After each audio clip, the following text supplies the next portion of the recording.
Setelah kezaliman terlawan, maka beliau bersama para menterinya dari seluruh negara dunia akan berupaya dan terus untuk mengimplementasi keadilan. Dan itu ada beberapa aspek. Satu, memperbaiki perekonomian dunia. Kita harus sadar, ekonomi yang berjalan, sistem ekonomi yang di dunia ini super kacau balau.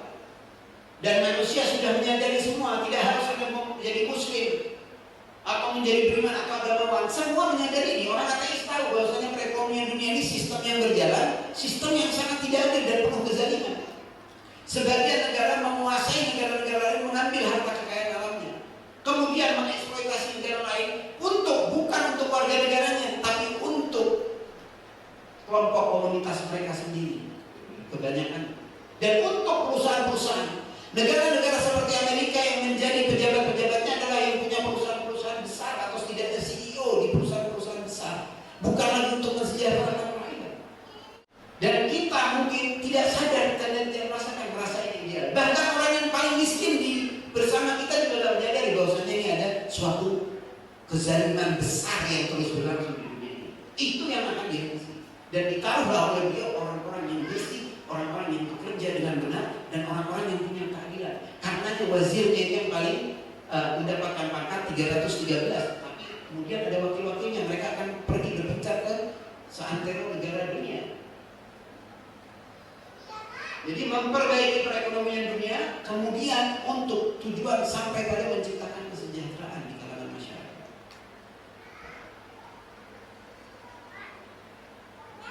Aspek selanjutnya yang jelas adalah ini dari riwayat-riwayat yang dijelaskan bahwasanya bumi ini akan mengeluarkan risikonya ketika yang membumi, kemudian dengan kehadiran Imam Mahdi dan hadir orang-orang yang adil, orang-orang yang bersih, orang-orang yang saleh yang menduduki pusat-pusat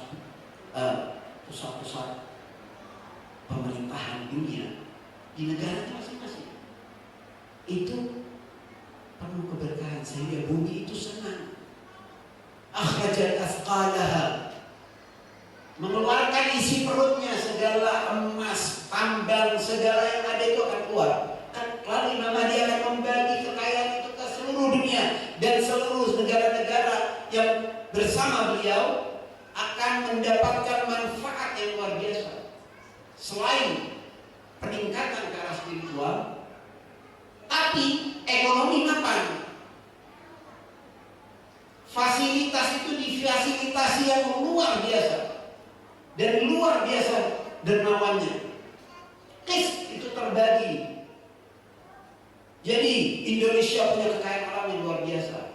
Tambang tidak kalah, kayu, air, tumbuhan, tanaman, kopi, teh, segala yang ada di Indonesia. Indonesia bisa menjadi bahkan menyuplai cukup banyak negara-negara lain. Pertukaran terjadi yang di sini kurang ditambah dari negara lain karena menjadi satu kesatuan manusia yang menjadi persaudaraan yang nyata. Orang saleh yang megangnya. Kemudian kekayaan alam, pohon-pohon yang lama sudah mati akan tumbuh kembali, pohon semua mengeluarkan buah-buahnya, tak terbayang. Jadi kekayaan alam dan juga pembagian tugas dan kerjaan yang jelas untuk memakmurkan masyarakat. Dalam riwayat bahkan disebut dari makmurnya nanti itu. Lalu lagi, ini kan masalahnya bukan fasilitas yang diberikan oleh Allah di planet bumi ini kurang, tidak. Bahkan ilmuwan tahu kalau 7 kali lipatnya semua orang bisa hidup kaya. Cuman permasalahannya adalah adanya orang-orang yang tamak dan ingin kehancuran dunia. Makanya Allah selalu menyebut mereka sebagai yufsidun fil ardh. Bicara soal Ya'juj Ma'juj, yufsidun fil ardh. Ada fasad yang mana menyangkut perihal perekonomian yang mereka monopoli dan dominasi. Begitupun yang lain, zalimin, dan mempunyai kekuasaan yang sifatnya global dan mendunia. KTP mereka bisa Kristen, bisa Yahudi, bisa Islam, bisa Buddha, bisa Hindu, bisa apapun agamanya. Yang jelas mereka bersatu dengan persekongkolan satanis. Dan mereka serius dalam menggarap dan menguasai dunia. Nah, ketika kezaliman itu diruntuhkan dan orang-orang Muhammadiyah bekerja, orang-orang yang saleh, orang-orang yang adil, sudah barang tentu permasalahan yang ada ini, kanker yang ada dalam bumi ini, di planet bumi ini, dari orang-orang yang tamak dan orang-orang yang selalu berdoa akan diangkat. Seketika itu akan terbagi kekayaan ini secara adil. Sehingga dalam riwayat dikatakan orang-orang itu dari kayanya mempunyai kecukupan merata, yakni yang kerja apapun mendapatkan upah minimumnya aja itu sudah luar biasa. Dari yang kerja di kantor termewah sampai yang pemulung sampah sampai apapun itu mendapatkan yang luar biasa kan. Sampai dalam riwayat nyari orang yang berhak menerima zakat susah. Bahkan dijelaskan dalam riwayat banyak orang bekerja yang mau diupahnya dengan salawat, bukan dengan materi. Materi sudah tidak ada harganya lagi karena sudah dimiliki sesuai yang Allah kehendaki. Allah itu Al-Ghani, Sang Maha Kaya, dan ingin seluruh hambanya juga kaya. Dan itu sudah Allah berikan, bukan Allah tidak berikan. Allah berikan tanah, air, tumbuhan, kenikmatan udara yang gratis, semua ini air, segala fasilitas dari kita bayi, ada asi, semua telah diberikan oleh Allah. Allah ingin manusia ini semuanya kaya, tapi itu tidak dibiarkan oleh sebagian kaum. Makanya jangan heran kalau Allah yang sebegitu maha penyayang, tapi juga ada neraka untuk orang-orang yang seperti itu. Para koruptor, para orang-orang tamak yang tidak mempedulikan orang lain dan hanya memikirkan harta, hidupnya pengumpulan harta, penambahan nomor, dia nikmati aja tidak, sampai 7 turunannya juga tidak ada servisnya. Tapi yang mereka miliki apa? Hanya angka juga, bahkan fisiknya mereka tidak kuasai, dan itu pun tidak dibagikan. Nah ini tak terjadi, semua hidup dengan senang, sampai bekerja minta dibayarnya dengan doa atau salawat. Itu baik. Satu, karena materi sudah lagi tidak sebegitu berharga, dan juga manusia pola pikir dan lifestyle-nya itu sudah mulai mementingkan sisi rohani, alam lain. Ini akan kita bahas di poin selanjutnya. Bagaimana permasalahan yang luar biasa ini lagi ke urusan spiritual.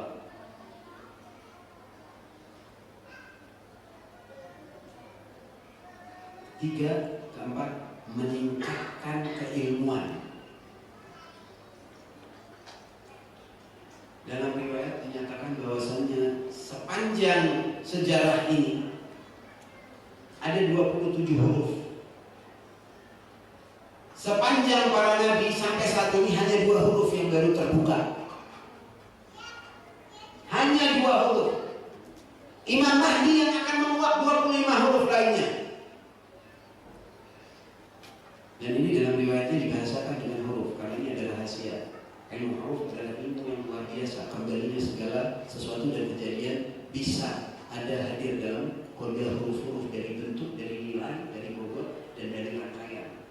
Jadi bukan sembarang dikatakan huruf, bukan kiasan gitu saja, tidak. Karena setiap huruf itu mempunyai makna, ada wakil, ada bobot, ada nilai, ada bentuk, dan ada muwakkal dan wakilnya setiap huruf. Sehingga ketika kita baca doa itu ada pengaruh baik dalam dunia fisik kita ataupun dunia metafisik, rohanian, dan lain.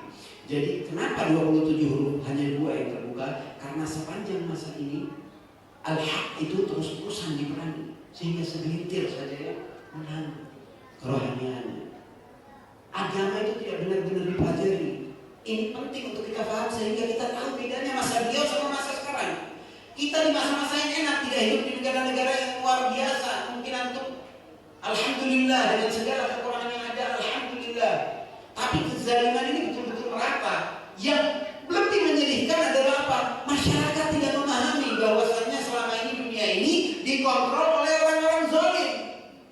Saya tidak ngomong pemerintahan regional, tidak secara umum. Bahkan pemerintahan dunia-dunia ketiga, negara-negara dunia ketiga seperti Indonesia, Asia Tenggara, negara Afrika, negara itu betul-betul dikontrol oleh yang memegang perekonomian dunia. Nah, bicara soal keilmuan ini, keilmuan dari sepanjang masa ini yang semestinya semua itu sudah terkuat tidak terkuat karena al-haq terus diperangi. Lihat, ya hasratan 'alal 'ibad ma ya'tihi bir rasulin illa kanu bihi yastahzi'un. Yasin. Wah, betapa disayangkannya pada tidak datang seorang nabi kecuali mereka mengejeknya dan memperoleh. Ini terjadi pada Bani Israil dan di dunia. Orang-orang saleh, apa nasib para anbiya, para aulia, para a'immah, seperti apa hasilnya? Karena di Imam Mahdi dijaga sebegitu luar biasa. Kalau jumlah bilangan yang siap mengikuti beliau, siap dengan kehadiran beliau sudah pas, pasti beliau akan turun. Jadi meningkatkan keilmuan dari 27 baru 2. Imam Mahdi akan membuka 25 yang lain. Padahal waktu hijaiyah ada 28. Jadi ada suatu rahasia di sini kenapa disebutnya 27. Ada satu huruf yang misterius dari 28 huruf hijaiyah. Jadi dari 2 Imam Mahdi akan mengeluarkan yang 25. Sehingga ketika sudah keadilan memenuhi, keilmuan ditingkatkan, manusia akan mencari ilmu. Nikmat dengan cari ilmu, nikmat dengan dunia keilmuan, dunia dimensi yang lain.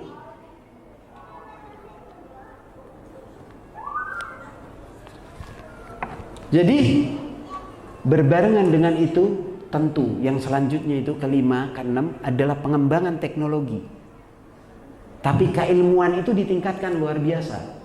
Setelah pengembangan teknologi itu, bahkan dalam riwayat dinyatakan bahwasannya ada travel ke luar angkasa, ke planet-planet lain. Bahkan bukan hanya Imam Mahdinya, bahkan masyarakat pun bisa travel ke planet lain.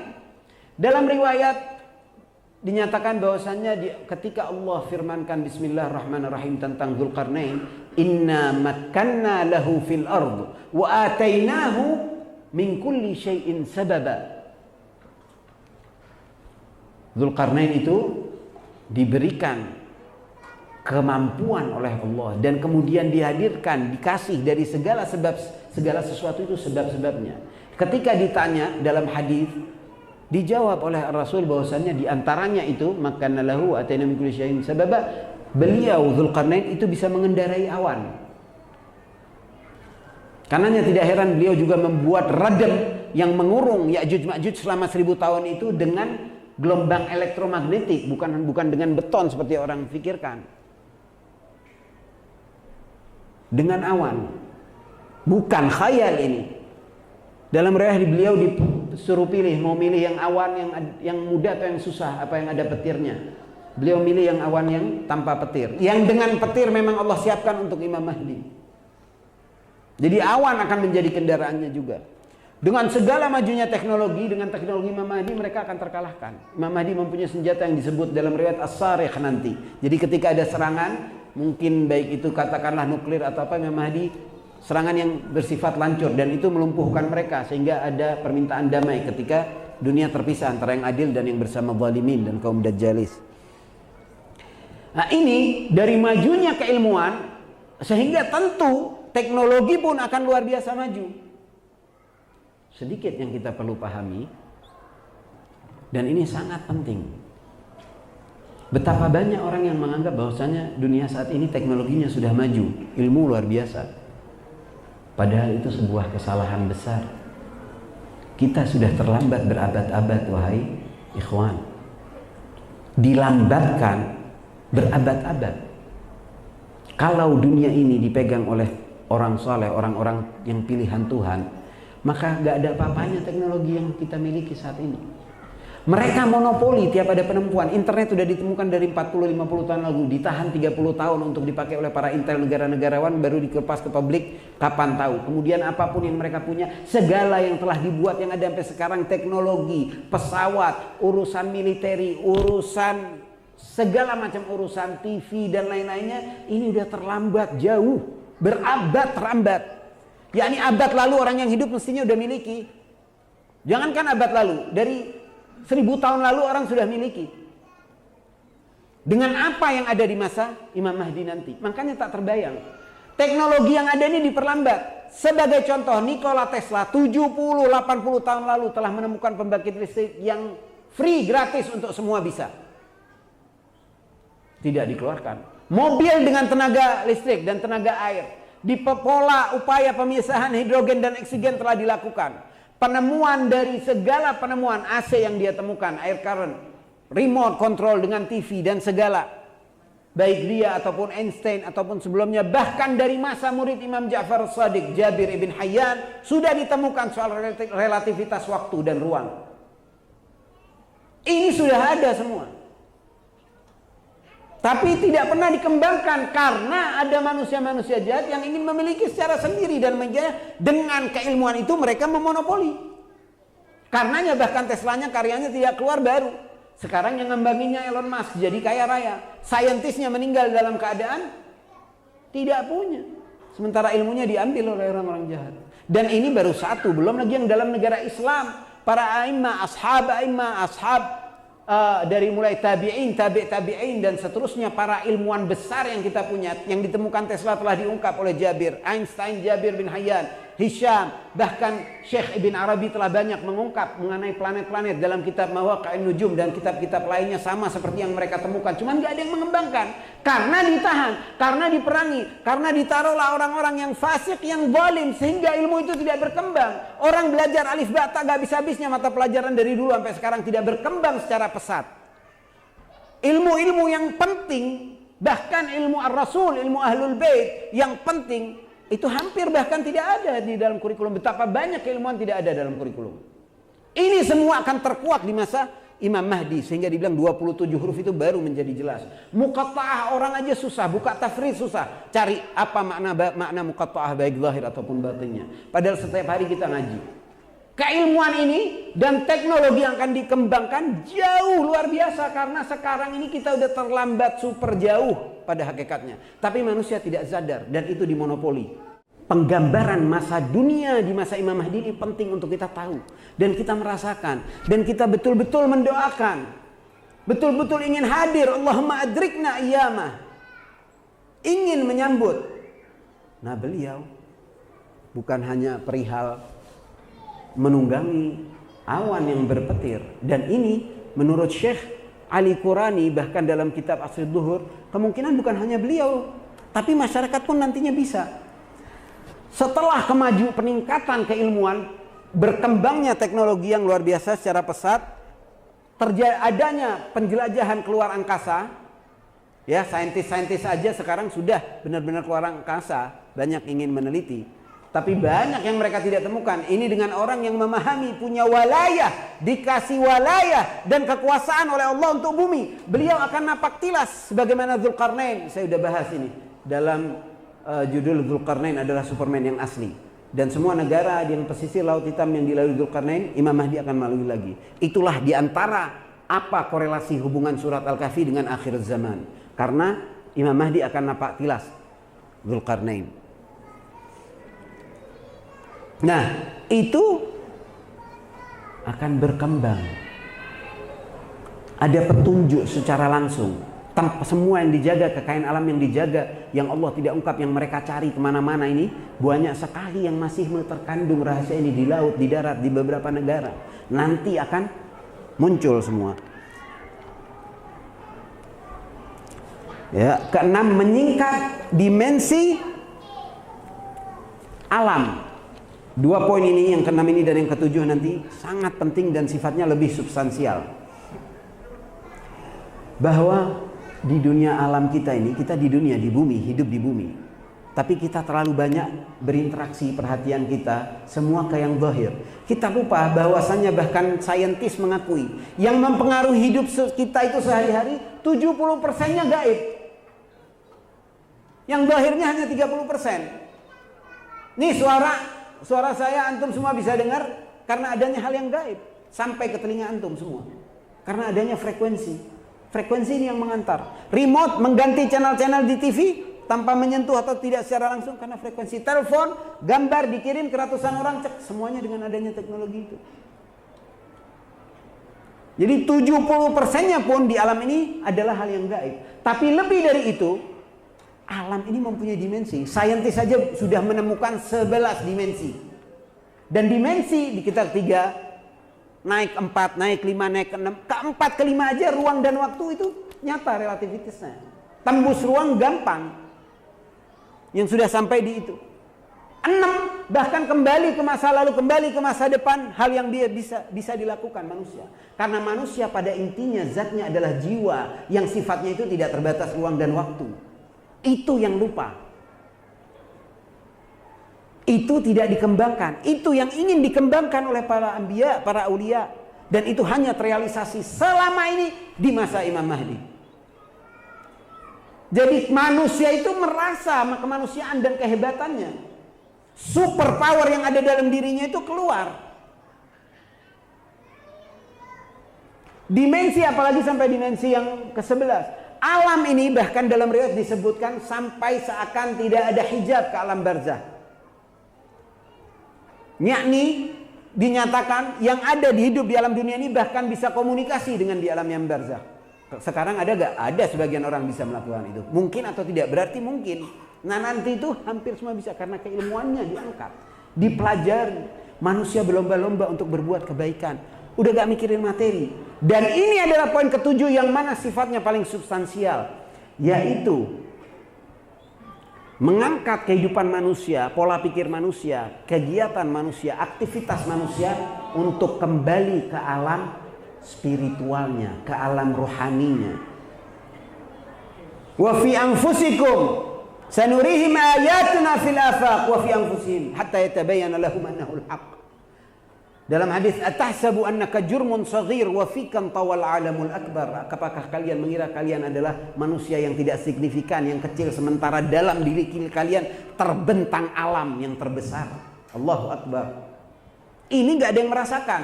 Manusia selama ini sekarang hanya sibuk tertuang ke alam materi, semakin turun, jiwanya ketarik ke alam yang jasmania. Dan baik ilmunya, perhatiannya lebih seperti itu. Sholatnya aja untuk dapetin materi, banyak orang. Sholat untuk dapetin materi, banyak. Kita ini sama. Di zaman nanti tidak. Bukan itu, tahu. Karena dengan peningkatan keilmuan, teknologi, kehidupan ekonomian maka telah mapan. Dan jelas manusia itu tertarik kembali ke fitrah, mempelajari tentang Tuhan, mendekatkan diri dengan Allah. Nah, lebih jelasnya, kalau para nabi itu bukan terfokus pada pengembangan teknologi materi saja. Materi ini buat sarana. Tapi yang lebih penting adalah travelnya manusia itu ke alam-alam dimensi yang lebih tinggi, terus ke dimensi rohani. Mempersiapkan manusia itu mempunyai kemampuan seperti para wali, para aulia, karena mereka adalah teladan. Dan fasilitasnya sudah Allah berikan. Kita ada orang bisa baca pikiran orang, bisa ngobatin dikit, misalnya ada wali, semua orang nganterin. Zaman Imam Mahdi enggak, hal yang lumrah. Semua tahu, semua dipelajari. Ini kenyataan karena begitu terbelakangnya dunia ini. Nah, itu namanya alam ini.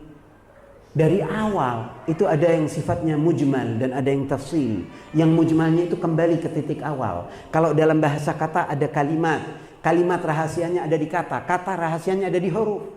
Nah, ketika kembali ke huruf itu, di situ ada terangkai segala misteri kejadian sehingga bisa dipahami. Alam semesta ini dari setetes air menggembung, kemudian menjadi 7 lapis langit dan 70 lapis bumi dari satu tetes.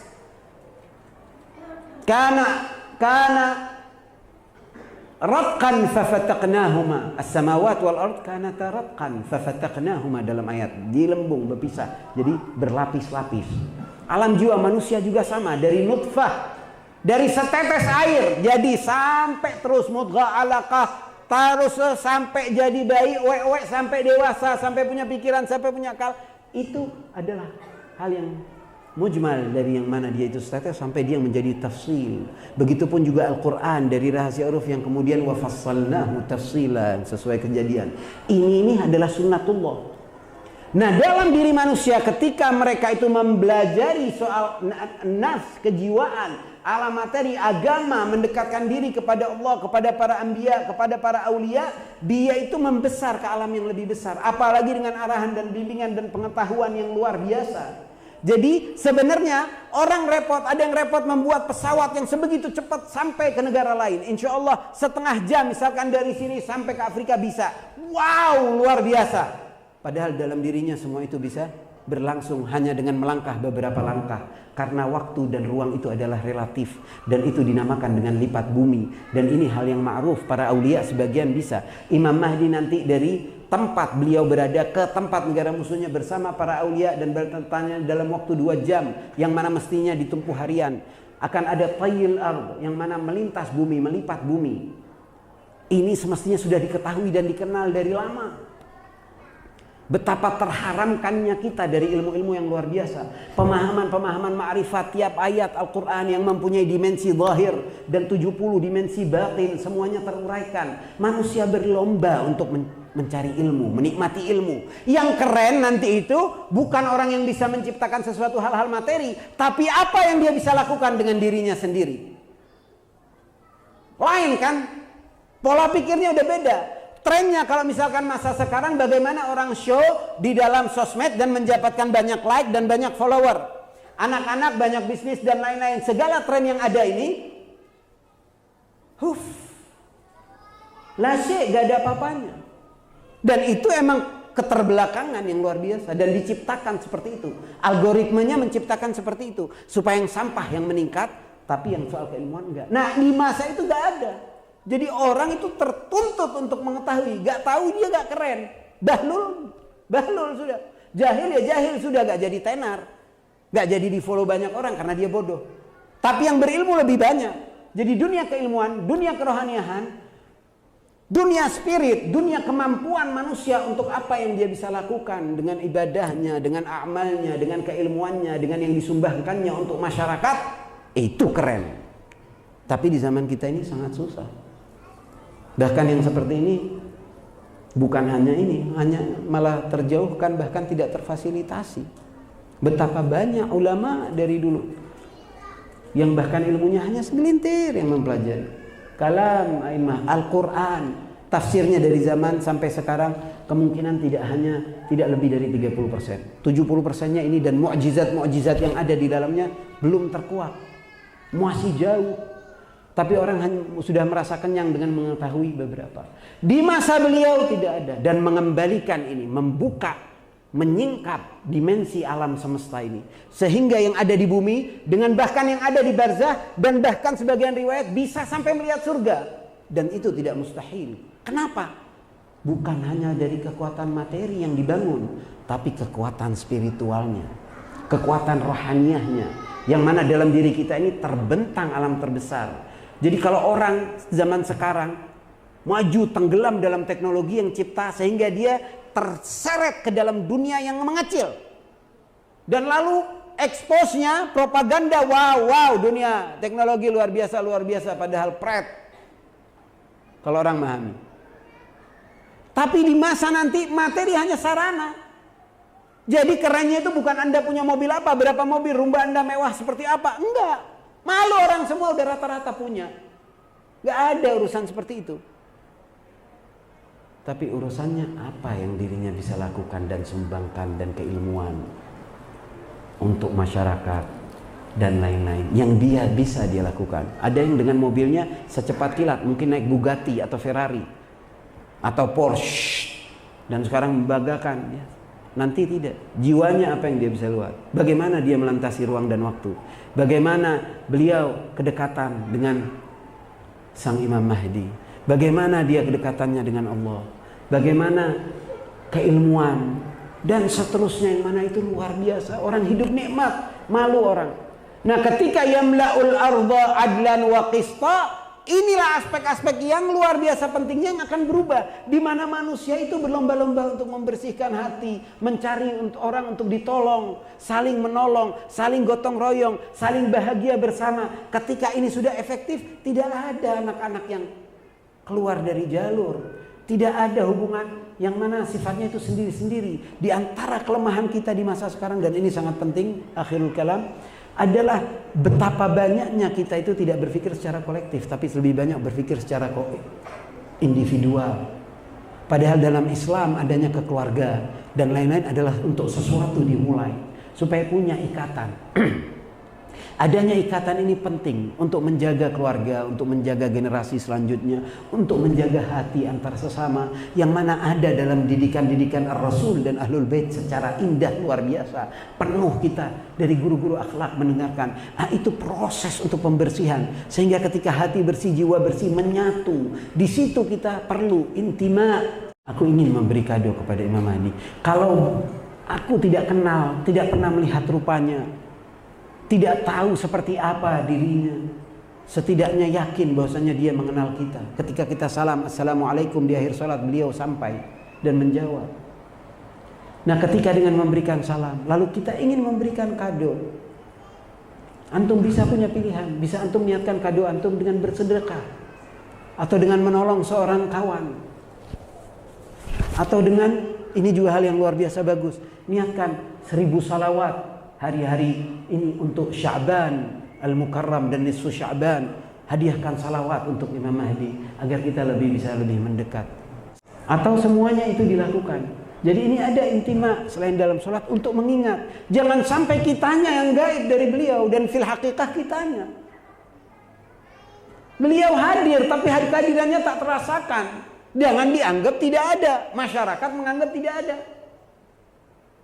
Berdoa tapi punya gambaran yang salah, di hati masih takut. Waduh, gimana ya, gimana? Tidak, jangan khawatir. Kita semua insya Allah menjadi yang selamat dan berada di jalan beliau. Ya Rab, kuatkan mental itu, yakinkan bahwasanya kita akan yang selamat dan kita akan mendapatkan pertolongan dari beliau dan yang termasuk mengenal dan mengalami hari-hari beliau. Bangun itu ikatan dengan imam zaman kita, dengan Imam Mahdi, sehingga kita akan bersama beliau dan hadir dalam hari-hari beliau. Kenapa sampai orang-orang ulama dulu, bahkan a'immah, para imam-imam besar berdoa supaya ingin hadir di masa Imam Mahdi? Karena ingin melihat bagaimana dunia ketika seorang wali yang memimpinnya